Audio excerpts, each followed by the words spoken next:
Haleluya, shalom aleihim. Berjumpa lagi dengan saya pada perenungan hari ini tanggal 24 Januari 2025. Kembali saudara di pagi yang cerah ini, saya mau mengajak saudara untuk bersyukur di dalam doa kepada Tuhan Allah kita yang selalu memberkati kita. Dan juga jangan lupa berilah senyuman dan sapaan kepada sesama kita.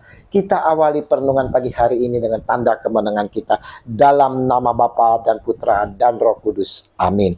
Yesus memilih murid-murid. Bacaan liturgi hari ini diambil dari Ibrani 8 ayat 6 sampai dengan 13 dan Injil Markus 3 ayat 13 sampai dengan 19.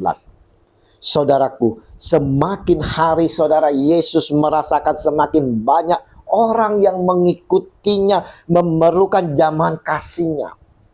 Sebagai manusia dia menyadari akan perlunya bantuan orang untuk mendampinginya dalam menjalankan tugas ini. Maka saudara, ia menetapkan 12 orang untuk menyertai dia dan untuk diutusnya memberitakan Injil dan diberinya kuasa untuk mengusir setan.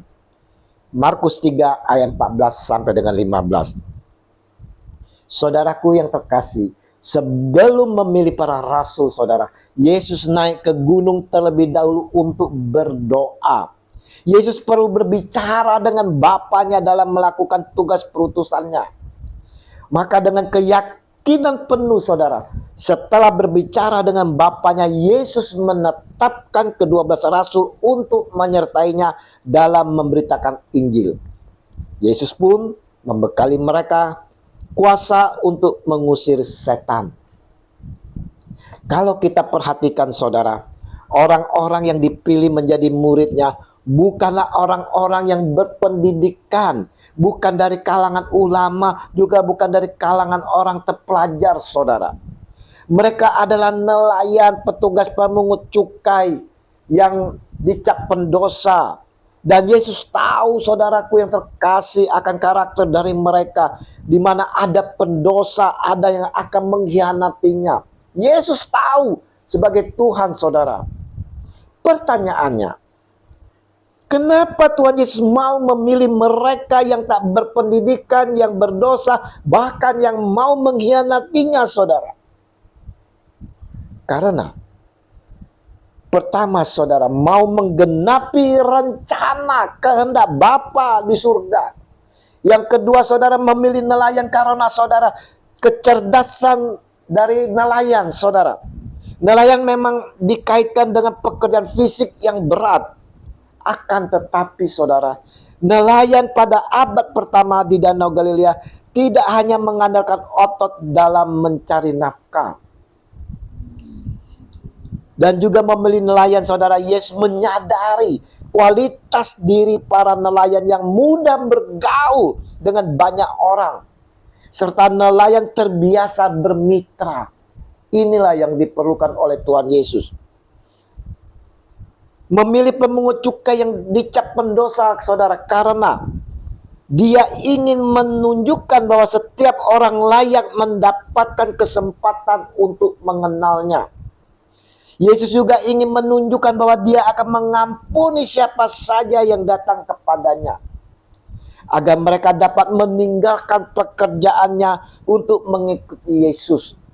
Yesus ingin ada perubahan, transformasi kehidupan setelah mengikutinya, bertobat dan meninggalkan perbuatan-perbuatan dosanya. Pada zaman ini saudaraku, Yesus sangat membutuhkan kesediaan kita untuk mengikutinya.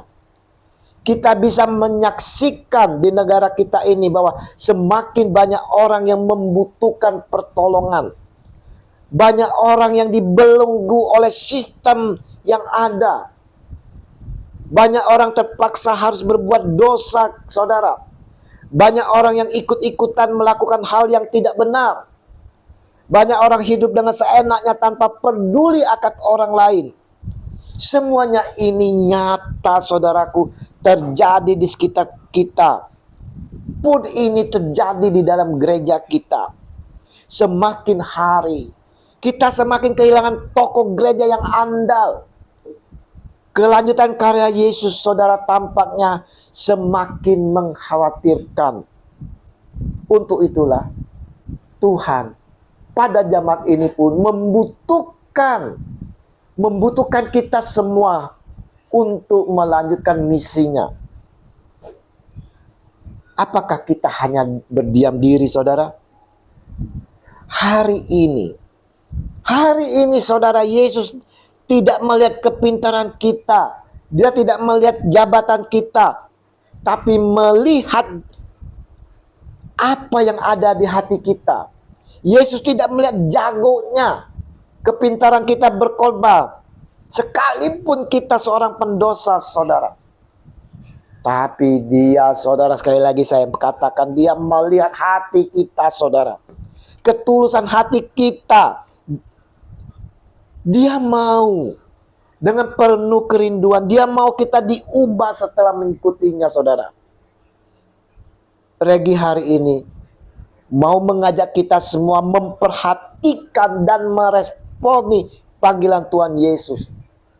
Yesus memanggil saya dan saudara untuk melanjutkan visi dan misinya dalam dunia yang masih memerlukan dia.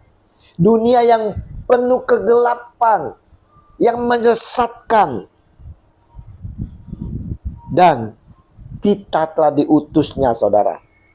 Karena itu pergilah, jadikanlah semua bangsa muridku dan baptislah mereka dalam nama Bapa dan Anak dan Roh Kudus, dan ajarlah mereka melakukan segala sesuatu yang telah kuperintahkan kepadamu.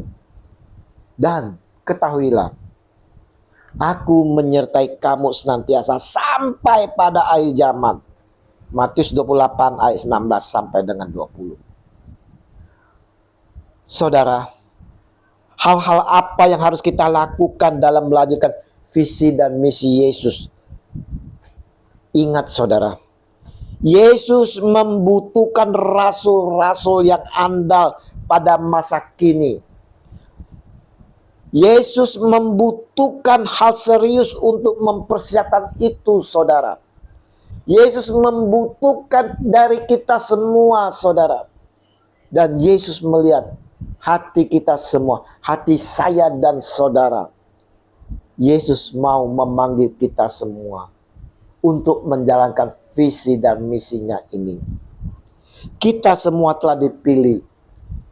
Semoga hal ini menjadi perhatian kita semua, saudara. Dan kita mau mengikuti apa yang telah diperintahkan oleh Tuhan Yesus, dan apa yang telah Yesus utuskan kepada kita. Biarlah kita semua boleh menjadi penjala-penjala manusia. Biarlah kita boleh, saudara, menarik jiwa-jiwa yang mengalami kegelapan, yang tersesat, dan kita bawa kembali kepada Tuhan Yesus, sehingga ada transformasi di dalam kehidupan mereka, ada pertobatan. Mari, saudara, kita mau setia, taat untuk menjadi utusannya. Salam dalam damai kasih Kristus bagi kita semua yang percaya. Amin. Dalam nama Bapa dan Putra dan Roh Kudus. Amin. Shalom Alehim.